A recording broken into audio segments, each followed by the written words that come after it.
Well, good morning, everybody. Shades on, hair done, and we're in the car. What's going on in your world, everybody? Let us know in the comment section below. It is your match preview. My goodness, how are we feeling about this one? Bournemouth, the Cherries, coming to Ellen Road. It's going to be an absolutely barnstormer of a game. I've got goals when it comes to my prediction. And guys, we're going to be speaking today about the game plan of Bournemouth and the game plan of Leeds United, how both teams can ride their way to success and how I think the game is going to go via momentum. So we'll wait and see what happens tomorrow, how Farke sets up. We know how Areola sets up. Let's get into it tactically. So how I think Bournemouth are going to start this game, everybody, quite simple, really. I think Petrovic is going to be in net. You're going to get Jimenez, Diakite, Senesai. You're probably going to get Trufer as well at left-back, who's been unbelievable. What a steal for 12 million quid in the midfield. You're going to have a bit of a 4-2-3-1 roaming system, in my opinion, where you're probably getting Alex Scott coming forward, Justin Kluivert dipping a little bit deeper at points as well. So you're probably going to get Scott and Adams in there in that double pivot. It doesn't quite work as a double pivot. It normally is just a singular pivot in just Tyler Adams protecting that back line and being the destroyer, the disruptor we know he is. In front of him, you're going to have Semenyo. You're then going to have Justin Kluivert. You're then going to have David Brooks and Evan Nielsen. How I think Leeds United are going to set up in this one. Carl Darlow, Jayden Bogle at right back, which is massive for Leeds United. Didn't see him in the training video, so slight concern. Did you guys see him? Let me know in the comment section below. Centre backs Joe Rodon, Pascal Struijk. Who else? Left back Gabby Goodmanson. Probably one of, maybe even the best signing Leeds have made value-wise this summer. What do you guys think? Let me know in the comment section below. In front of them, I'm going to go Al Tanaka, and then I'm going to go Ampadu. In front of them, Anton Stack. On the left, I'm going to go Noah Okafor. On the right, I'm going to go Brendan Aronson, even though there is a fit Daniel James. Then I'm going to go Dominic Calvert-Lewin up front. So let's get into the tactical side of the game, everybody. I might even get some illustrations up for you guys now, so take a look on screen. So how I think Bournemouth are going to set up for this one is, look, if you're not aware, they are a very, very well-drilled Areola side. They are exceptionally good at pressing traps, and they will commit. It's high risk, high reward for Bournemouth. Listen, if they're high pressing and they've got an abundance of players up the field, there is counter-attacks consistently on. There's transitional moments consistently there. I think what's going to happen is the Bournemouth front four is going to press Joe Rodon. It's going to press Pascal Struijk into playing the ball back to Carl Darlow, and I think Leeds are then going to have to go long. It's whether or not we can manage that, whether or not we can actually get hold of the ball in this game with the intensity that Bournemouth are at. So I think they're going to do that. I think they're going to funnel the ball towards Gabby Goodmanson, and you can do that with a real designating press. I don't think that's because Gabby Goodmanson's bad on the ball, but I think they're going to trigger that because Jayden Bogle is much better at bypassing a press, even though we saw in the Wolves game. I mean, who'd know? Who'd know? But I don't think Wolves' press was that aggressive. I think they was sat a little bit deeper, which allowed Gabby Goodmanson to get forward and directly sort of penetrate that middle of the field. I think Bournemouth are going to be very different here. They're going to target that left side. They also know that Noah Okafor, with his back to the opponent, isn't the strongest at keeping hold of the ball. I think they'll funnel it onto that left side and look to expose Noah Okafor and Gabby Goodmanson. There is going to be an aggressive overload, I think, as well by Bournemouth. They do this quite often. They did this against Spurs with Semenyo quite often. There are going to be 2v1s like Wolves tried to do with Vitor Pereira with 3 versus 2s in that little trio. Didn't quite work out for them. I think Bournemouth are going to be a little bit more successful at that just because of how they set up and how aggressive they are in general. So look out for the 2v1s with Semenyo and Jimenez on Gabby Goodmanson. So there is a lot of work for Noah Okafor to do. Then you're going to get Brooks and Trufer on the other side, on that left-hand side, trying to pin Bogle. I think Bogle will be a little bit better at being press resistant and getting himself out of tight situations.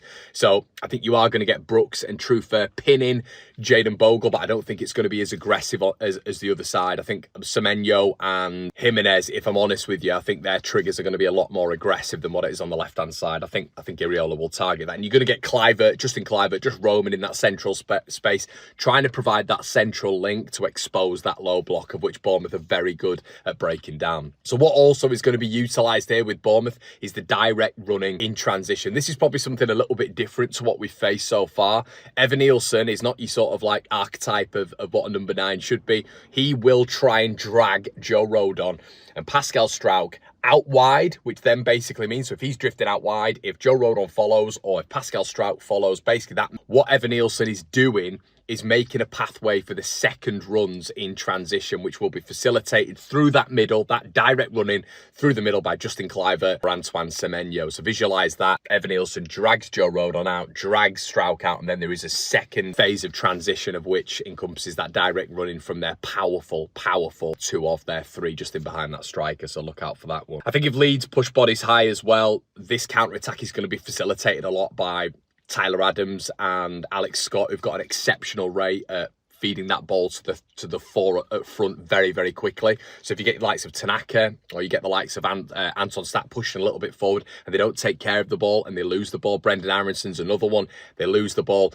Tyler Adams 1-2 touch. Alex Scott in particular, who technically is very, very gifted, can get the ball 1-2 touch and feed that front 4, who will pretty much stay as a front 4 in Leeds' half, and that is very dangerous for Leeds United to be exposed in obviously that counter-attack of which Bournemouth are very good at. They are happy to concede possession, so they press you up high as well, something to bear in mind with this Bournemouth side. So what Bournemouth are going to do is they're going to create absolute chaos out wide, force Leeds into rush decisions, which I've said to you guys multiple times, it can be the problem with Leeds United, especially with Brendan Aronson, Dan James at points as well. This is why I'm going to get onto the formation a little bit, but I think Longstaff might struggle in this game as well. There's a physicality side of the game that you want, a combative box-to-box side of it, but in this game Leeds United, they've got to take care of the ball, and as I've just mentioned here as well, they're going to rely on dragging Leeds United out of that low block shape, which I think is really key to keep an eye on. So Leeds United's approach anyway, so I think it's going to be Darlow in net. I think you're going to get Jaden at the back on the right-hand side, which is a big bonus for Leeds United. I think James Justin in this team for this game with how aggressive Bournemouth are, I don't give Leeds much of a chance, to be honest, because I think we're going to have to mix up the build-up. I've got Joe Rodon, I've got Pascal as centre-backs, I've got Gabby on the left, Okafor on the left as well. Now, in the midfield, this is what I've done, which is quite interesting, and you guys might agree, you might disagree, let me know in the comment section below. It's Tanaka versus Longstaff here. I've gone Tanaka, and I've gone Tanaka at the base of the pivot. So I've got Tanaka, and then I've got Ampadu, who I think are our best ball protectors and best ball they're the most press-resistant players in this side. And then further forward, I'd put Anton Stack, if that is what we're going to do. If we're going to match them up in a 4-2-3-1, I would personally match them up for this. I think a 4-3-3 is a little bit risky against Bournemouth. But a 4-2-3-1, that's what I would do. I would have Tanaka at the base of the pivot because I think he is much better at winning free kicks, which I think he will do if he's pressed. I think he'll go down, or bypassing that press. I think he's much better in tight space. He's much better on either side than Longstaff. I think Longstaff is there for a specific reason for Leeds United, but in a game against Bournemouth, of which you need to take care of the ball, you have to, or that ball will get robbed off you. I still saw times in that Wolves game where that ball was robbed off Sean Longstaff. And if that's happening against Wolverhampton Wanderers, by God, it is going to happen several times against this Bournemouth side, and it will be dangerous. So, look, in this, I think Longstaff's maybe a protector. If we're winning the game or we're drawing the game, he can come on. I would not be starting him in this game. So, for me, Tanaka starts at the base of the pivot.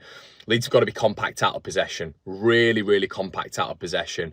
I think Tanaka and Ampadu screening is a really good double pivot. As I've just mentioned before, I think Tanaka's very underrated perceptively as a defensive midfielder as well.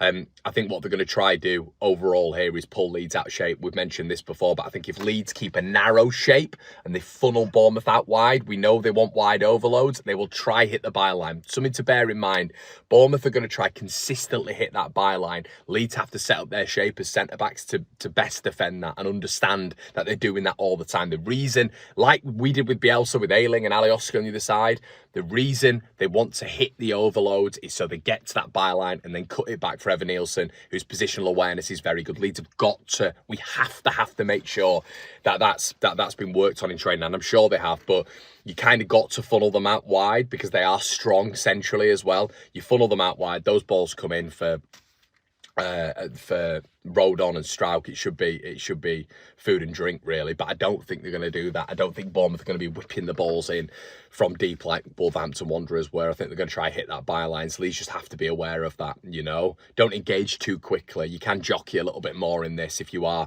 you know, a left back or a right back, because you're going to have to be aware of those overloads, and you've got to be on your toes. You can't be flat-footed. Really important for this game.